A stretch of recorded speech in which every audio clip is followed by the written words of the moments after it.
Jean-Louis Misica, vous venez d'intervenir dans le cadre du Hub Cities Forum sur les questions de mobilité. L'heure est un peu au bilan. Globalement, à la fois de la philosophie de vos actions et de ce qu'on pourrait en tirer aussi pour les autres villes qui sont et bien évidemment dans ces problématiques. Comment est-ce que vous pourriez nous dire en quelques mots le bilan que vous tirez ? Écoutez, c'est très simple. Aujourd'hui, nous luttons contre le réchauffement climatique et nous luttons contre la pollution. La pollution, elle est d'origine automobile pour l'essentiel, et notamment le diesel, pour les particules fines et ultrafines. Et puis, le réchauffement climatique, c'est aussi un phénomène lié aux véhicules thermiques.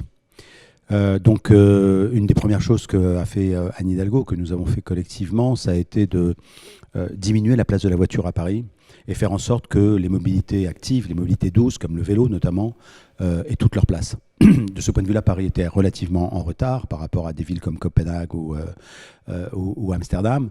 Nous sommes en train de rattraper ce retard, tout le monde le reconnaît. Nous avons fait des pistes cyclables, nous avons fait un réseau qui s'appelle REV, le réseau Express Vélo.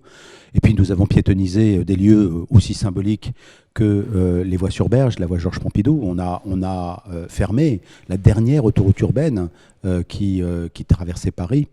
Et puis nous avons fait ce qu'on appelle les 7 places, c'est-à-dire des grands carrefours qui étaient vraiment, vraiment consacrés à la voiture. Et on les a rééquilibrés. Je pense à la place de la Nation ou à la place de la République ou la place de la Bastille, qui sont des places qui aujourd'hui donnent plus d'espace aux piétons, aux cyclistes, mais qui sont aussi beaucoup plus accueillants pour les enfants, pour les personnes âgées, pour les personnes qui souffrent d'un handicap. Et puis qui sont davantage végétales. Paris est une ville très minérale et le réchauffement climatique nous oblige à une végétalisation de la ville, tout simplement parce que la végétalisation, ça veut dire la fraîcheur, ça veut dire également la captation de carbone. Donc pour nous, c'est essentiel de végétaliser Paris. Alors, le retrait des voitures, c'est aussi de l'espace qui est dégagé. Oui. C'est aussi l'occasion de restructurer justement cet espace. Comment est-ce que vous insérez la problématique de l'habitat, puisque Paris est une des villes les plus denses d'Europe ? Alors, c'est la plus dense d'Europe, absolument, et une des plus denses du monde. Alors, bien évidemment, il faut être extrêmement précis, il faut être extrêmement délicat quand on intervient. Paris est une ville qui est construite à 95-98%, et donc très souvent, on bâtit la ville sur la ville. Il reste quelques friches ferroviaires dans le nord de Paris. Je pense du côté de la porte de la Chapelle ou dans l'est de Paris, du côté de la porte de Bercy. Là, nous avons des grands projets urbains, des zones d'aménagement concertées. Mais aujourd'hui, si vous voulez, un des grands sujets, c'est qu'il y a encore beaucoup de gens qui veulent habiter Paris. On a des files d'attente pour le logement social qui sont considérables. Et c'est difficile de construire à Paris. Mais il y a des pistes, notamment tout ce qui est logement vacant ou ces logements qu'on appelle résidences secondaires et qui servent parfois à faire du Airbnb clandestin. Il faut savoir que dans une ville comme Paris, c'est plus de 200 000 logements qui correspondent à ces catégories-là, vacants ou résidences secondaires. Et c'est comme si le 16e et le 17e arrondissement étaient des arrondissements vides. Donc il y a vraiment quelque chose à faire de ce côté-là. Il faut vraiment éviter que Paris devienne une ville colonisée par les touristes avec le phénomène Airbnb. On voit les effets que ça a dans des villes comme Barcelone ou Amsterdam, et même les habitants de ces villes commencent à se révolter contre cette situation-là. Et donc Paris n'en est pas encore là, mais nous devons faire extrêmement attention et nous devons aussi faire en sorte que les Parisiens puissent continuer à habiter à Paris. Or aujourd'hui, les prix des loyers augmentent, le prix du mètre carré explose. Vous savez qu'on a passé la barre des 10 000 euros, qui est une barre symbolique. Et donc il faut vraiment prendre ce problème à bras-le-corps. Et c'est pour ça que nous demandons au gouvernement notamment d'être beaucoup plus ferme vis-à-vis de Airbnb. Nous voulons avoir les outils qui nous permettent de dialoguer d'égal à égal avec Airbnb, ce qui n'est pas tout à fait le cas aujourd'hui. Et puis, nous essayons bien de maintenir de la mixité sociale. Il n'y a rien de pire pour une ville que la gentrification à outrance.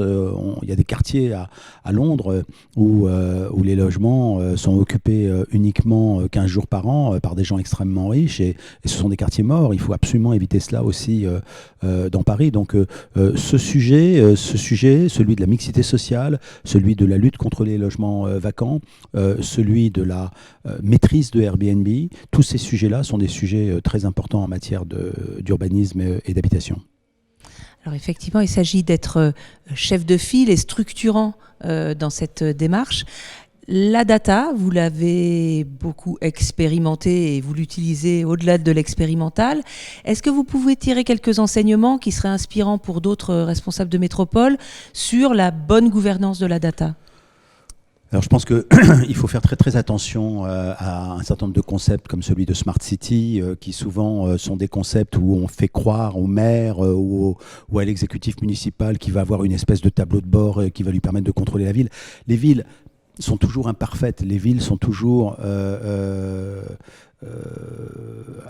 ne sont pas des modèles que l'on peut maîtriser complètement.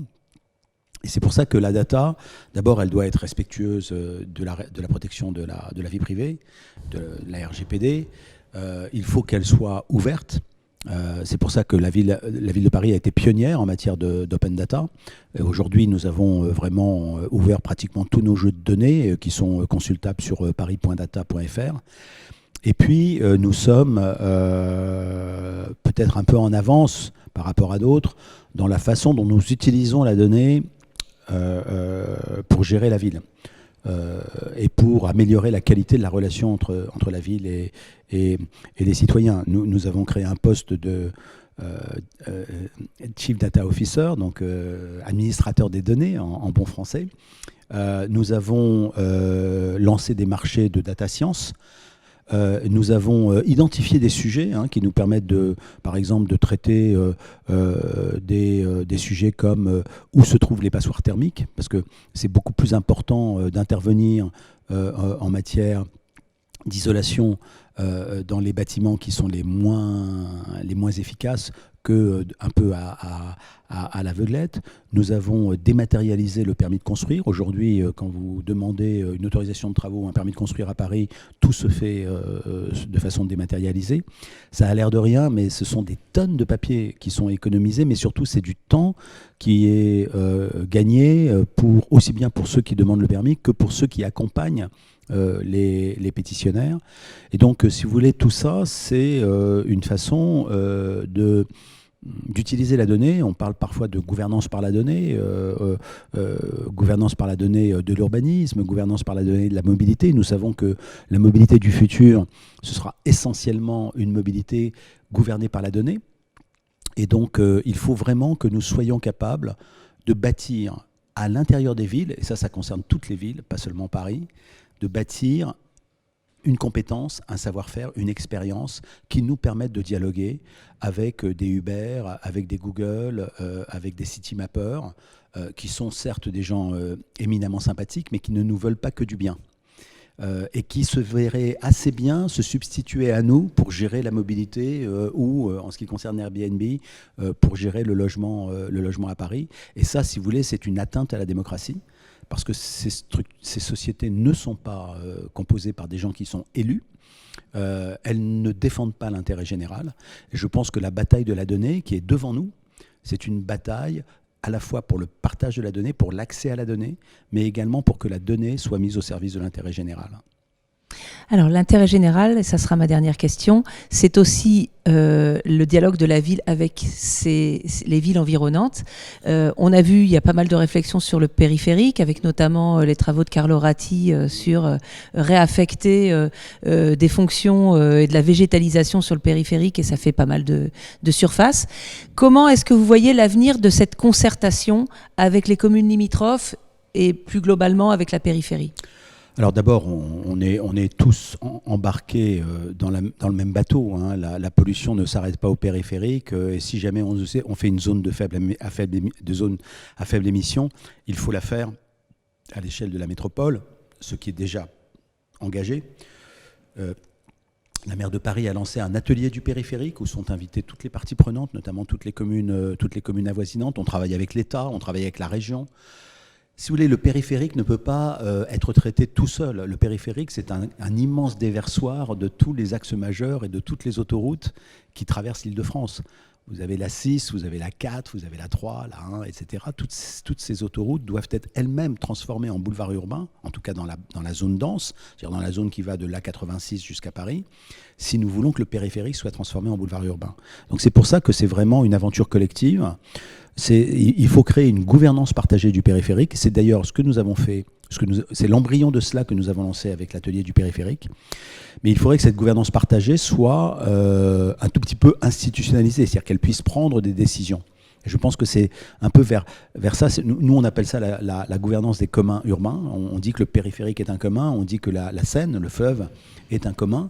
Et cette gouvernance des communs urbains, elle doit être partagée, mais elle doit être aussi institutionnalisée pour que les décisions qu'on prenne sur le périphérique soient des décisions consensuelles, mais qu'elles s'appliquent effectivement.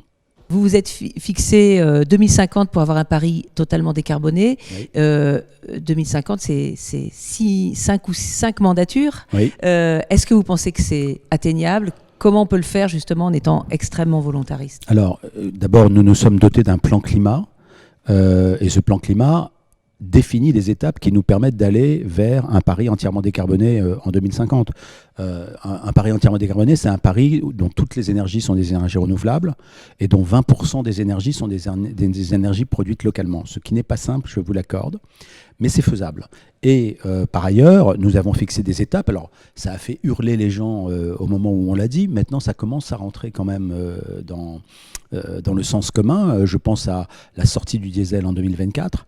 Je pense à la sortie du moteur thermique en 2030.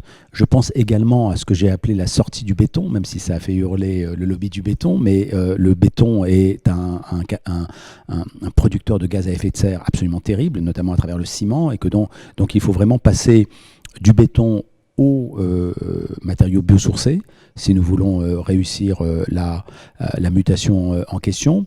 On s'est fixé un objectif extrêmement ambitieux, mais réalisable aussi, de 1 million de bâtiments traités ce qu'on appelle éco-rénovation. Et donc, tout cela, ça peut sembler une espèce de montagne à franchir, mais quand on regarde les différents objectifs, quand on regarde ce que l'on doit faire pour y arriver, eh bien, pour finir, on se rend compte que c'est faisable. Alors, il faut une ambition considérable. Il ne faut pas avoir peur de choquer et parfois même d'aller de l'avant et de susciter l'incompréhension. Ça nous est arrivé avec les voies sur berge. Maintenant, je crois que je constate que dans la campagne électorale, il n'y a pas un candidat, à part M. Campion, qui propose la réouverture des voies sur berge pour les véhicules automobiles. Donc je pense que même si aujourd'hui il y a très peu de véhicules électriques qui circulent dans Paris, si jamais on a une politique volontariste et qu'on applique par exemple les zones à faible émission, eh bien les gens, pour rentrer dans Paris, s'équiperont de véhicules électriques et nous les aidons. Nous proposons de l'argent, nous proposons 9 000 € par exemple pour les taxis qui acceptent de passer d'un véhicule thermique à un véhicule électrique. On propose également de l'argent pour les gens qui s'équipent d'un vélo ou d'un vélo électrique. On se rend compte que les pistes cyclables que nous avons installées à Paris ont fait exploser l'usage du vélo. On a fait plus 50% en un an, ce qui est absolument incroyable et largement au-delà des chiffres que nous attendions, et on n'en est qu'au début.